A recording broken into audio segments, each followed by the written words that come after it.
हे मोक्ष रूप विभु व्यापक ब्रह्म वेद स्वरूप ईशान दिशा के ईश्वर और सबके स्वामी शिव जी, मैं आपको नमस्कार करता हूँ। निज स्वरूप में स्थित भेद रहित इच्छा रहित चेतन आकाश रूप शिव जी, आपको नमस्कार है। निराकार ओंकार के मूल तूर्य वाणी ज्ञान और इंद्रियों से परे कैलाशपति विकराल महाकाल के विकाल कृपालु गुणों के धाम संसार से परे परमेश्वर, आपको नमस्कार है। जो हिमालय के समान गौरवर्ण तथा गंभीर हैं, जिनके शरीर में करोड़ों कामदेवों की ज्योति एवं शोभा है, जिनके सिर पर सुंदर नदी गंगा जी विराजमान है, जिनके ललाट पर धुतिया का चंद्रमा और गले में सर्प सुशोभित है, आपको नमस्कार है। जिनके कानों में कुंडल शोभा पा रहे हैं, सुंदर भ्रिकुटी और विशाल नेत्र हैं, जो प्रसन्न मुख नीलकंठ और दयालु हैं, सिंह चर्म का वस्त्र धारण किए और मुंडमाल पहने हैं, उन सबके प्यारे और सबके नाथ श्री शंकर जी, आपको नमस्कार है। प्रचंड श्रेष्ठ तेजस्वी परमेश्वर अखंड अजन्मा करोड़ों सूर्य के समान प्रकाश वाले तीनों प्रकार के शूलों का निर्मूल करने वाले, हाथों में त्रिशूल धारण किए भाव के द्वारा प्राप्त होने वाले भवानी के पति श्री शंकर जी, आपको नमस्कार है। कलाओं से परे कल्याण स्वरूप प्रलय करने वाले सज्जनों के सदा आनंद देने वाले त्रिपुरासुर के शत्रु सच्चिदानंद घन मोह को हरने वाले मन को मथ डालने वाले, हे प्रभु प्रसन्न होइए प्रसन्न होइए। जब तक मनुष्य श्री पार्वती जी के पति के चरण कमलों को नहीं भजते, तब तक उन्हें न तो इस लोक में ना ही परलोक में सुख शांति मिलती है और उनके कष्टों का भी नाश नहीं होता है। अतः हे समस्त जीवों के हृदय में निवास करने वाले प्रभु प्रसन्न होइए। मैं न तो योग जानता हूँ, न जप और न पूजा ही। हे शंभो, मैं तो सदा सर्वदा आपको ही नमस्कार करता हूँ। हे प्रभु, बुढ़ापा तथा जन्म के दुख समूहों से जलते हुए मुझ दुखी की दुखों से रक्षा कीजिए।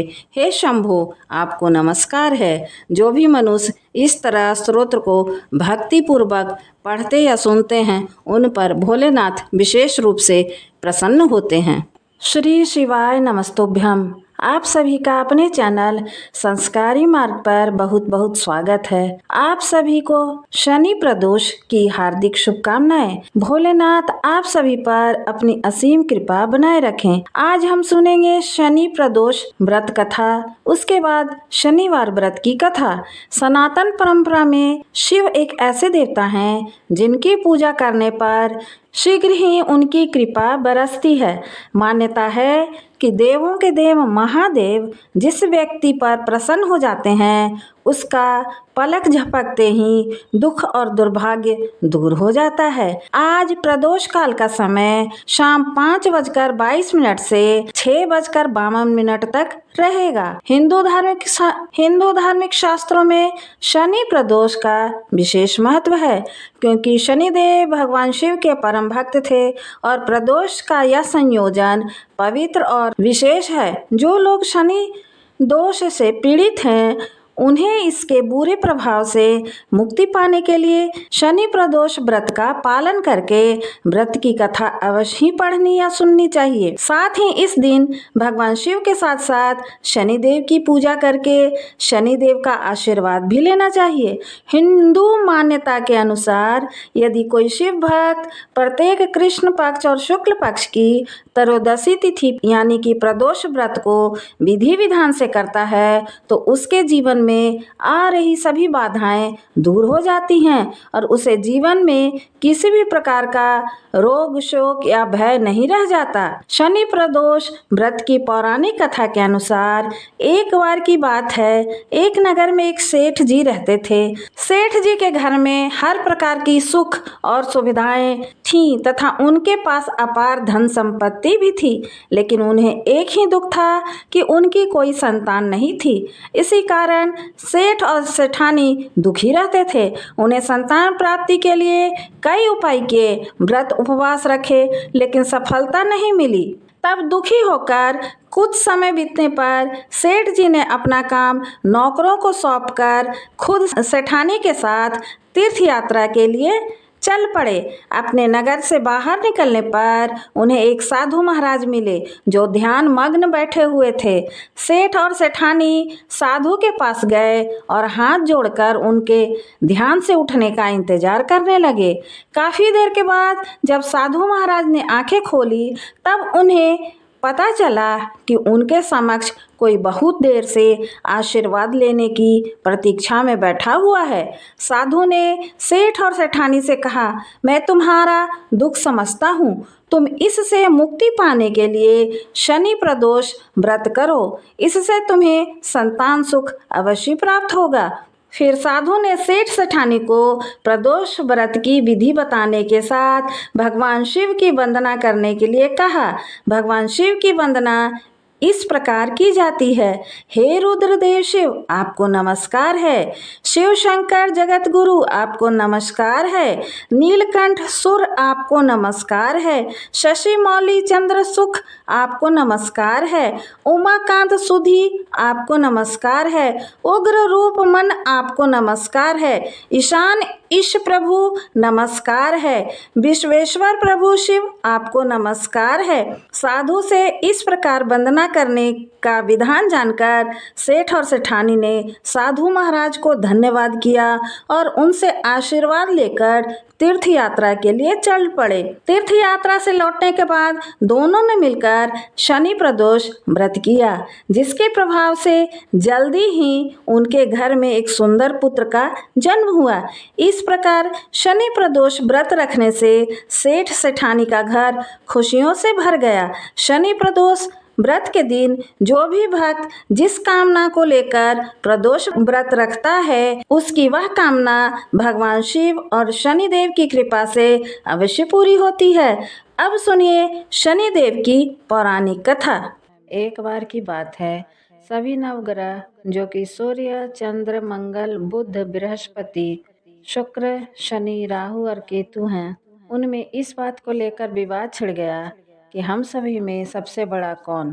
सभी आपस में लड़ने लगे। कोई कहता कि मैं बड़ा हूँ तो कोई कहता कि मैं बड़ा हूँ, और निर्णय न होने पर वे सभी देवराज इंद्र के पास पहुँचे। इंद्र इससे घबरा गए और इस निर्णय को देने में अपनी असमर्थता जताई। परंतु उन्होंने कहा कि इस समय पृथ्वी पर राजा विक्रमादित्य हैं, जो कि अति न्यायप्रिय हैं, वही इसका निर्णय कर सकते हैं। सभी ग्रह एक साथ राजा विक्रमादित्य के पास पहुँचे और अपना विवाद बताया, साथ ही निर्णय के लिए भी कहा। राजा विक्रमादित्य इस समस्या से अति चिंतित हो उठे, क्योंकि वे जानते थे कि जिस किसी को भी छोटा बताया जाएगा वही कुपित हो उठेगा। तब राजा को एक उपाय सूझा। उन्होंने स्वर्ण, रजत, कांस्य, पीतल, शीशा, रांगा, जस्ता, अबरक और लोहे से 9 सिंहासन बनवाए और उन्हें क्रम में से रखकर फिर उन सभी से निवेदन किया कि आप सभी अपने अपने सिंहासन पर स्थान ग्रहण करें। जो अंतिम सिंहासन पर बैठेगा वही सबसे छोटा होगा। लौह सिंहासन सबसे बाद में होने के कारण शनिदेव सबसे बाद में बैठे तो वही सबसे छोटे कहलाए। उन्होंने सोचा कि राजा ने यह जानबूझकर किया है। उन्होंने कुपित होकर राजा से कहा, राजा तू मुझे नहीं जानता। सूर्य एक राशि में 1 महीना, चंद्रमा 2.25 महीना, मंगल 1.5 महीना, बृहस्पति 13 महीना, बुध और शुक्र 1-1 महीने विचरण करते हैं, परंतु मैं 2.5 से 7.5 साल तक रहता हूँ। बड़े बड़ों का मैंने विनाश किया है। श्री रामचंद्र जी के 7.5 आने पर उन्हें वनवास हो गया। रावण के 7.5 आने पर उसकी लंका को बंदरों की सेना से परास्त होना पड़ा। अब तुम सावधान रहना, क्योंकि अगला विपत्ति तुम पर ही आने वाली है। ऐसा कहकर कुपित होते हुए शनिदेव वहां से चले गए। अन्य देवता खुशी खुशी वहां से चले गए। कुछ समय बाद राजा की 7.5 आई। तब शनिदेव घोड़े के सौदागर बनकर वहां आए। उनके साथ कई बढ़िया घोड़े थे। राजा ने यह समाचार सुन अपने अश्वपाल को अच्छे घोड़े खरीदने की आज्ञा दी। उसने कई अच्छे घोड़े खरीदे। वह एक सर्वोत्तम घोड़ा राजा को सवारी के लिए दिया। राजा ज्यों उस घोड़े पर बैठा, वह घोड़ा सरपट वन की ओर दौड़ पड़ा। वन में जाकर वह राजा को जमीन पे गिरा दिया और अंतर्ध्यान हो गया। राजा भूख प्यास से भटकता रहा। तब एक ग्वाले ने उसे पानी पिलाया। राजा ने प्रसन्न होकर उसे अपनी अंगूठी दी। वह अंगूठी देकर राजा नगर की ओर चल दिया और वहां अपना नाम उज्जैन निवासी बीका बताया। वहां एक सेठ की दुकान पर राजा ने जल इत्यादि पिया और कुछ विश्राम भी किया। भाग्यवश उस समय सेठ की बड़ी बिक्री हुई। सेठ उसे खाना इत्यादि खिलाने के लिए अपने घर ले गया। वहां उसने एक खूंटी पर देखा कि एक हार टंगा है जिसे खूंटी निगल रही है। थोड़ी ही देर में पूरा हार गायब हो गया। जब सेठ वापस आया तो उसने देखा कि हार गायब है। उसने समझा कि बीका ने उसे चुराया है। उसने बीका को कोतवाल के पास पकड़वा दिया। फिर राजा ने उसे चोर समझकर हाथ पैर कटवा दिए। वह चौरंगिया बन गया और नगर के बाहर फेंकवा दिया गया। वहां से एक तेली निकल रहा था जिसे राजा पर दया आ गई। उसने बीका को अपनी कोल्हू वाली गाड़ी पर बैठा लिया। वह अपनी आवाज से बैलों को हाँकने लगा। कुछ समय पश्चात राजा की शनि दशा समाप्त हो गई। वर्षा काल आने पर वह मल्हार गाने लगा। तब वह जिस नगर में था वहां की राजकुमारी मन भावनी को वह मल्हार इतना भाया कि उसने मन ही मन प्रण कर लिया कि उस राग गाने वाले से ही वह विवाह करेगी। उसने दासी को उस मल्हार गाने वाले के पास भेजा।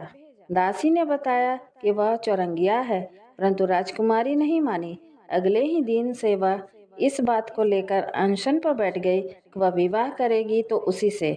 उसे बहुत समझाने पर भी जब नहीं मानी तो राजा ने उस बीका को बुलावा भेजा और विवाह की तैयारी करने को कहा। फिर उसका विवाह राजकुमारी से हो गया।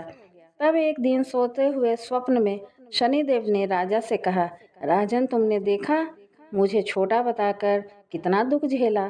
तब राजा ने उनसे क्षमा मांगी और प्रार्थना की कि हे शनिदेव, जैसा दुख मुझे दिया किसी और को मत देना। शनिदेव मान गए और कहा, जो कोई भी मेरी कथा सुनेगा और व्रत करेगा उसे मेरी दशा में कोई दुख नहीं होगा।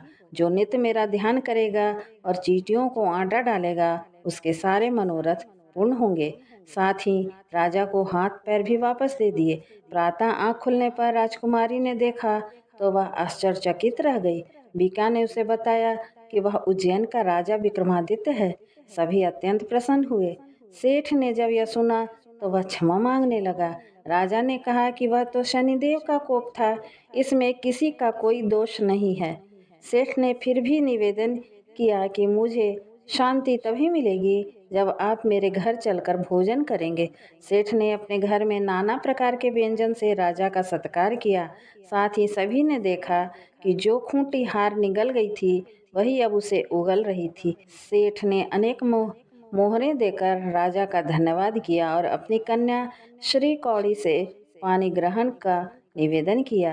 राजा ने शहर स्वीकार किया। कुछ समय पश्चात राजा अपने दोनों रानियों मन भावनी और श्री कौड़ी के सहित उज्जैन नगरी को चल दिए। वहां पूर्ववासियों ने सीमा पर ही उनका स्वागत किया। सारे नगर में दीप जलाए गए और खुशियां मनाई गई। राजा ने घोषणा की कि मैंने शनिदेव को सबसे छोटा बताया था, जबकि असल में वही सर्वोपरि हैं।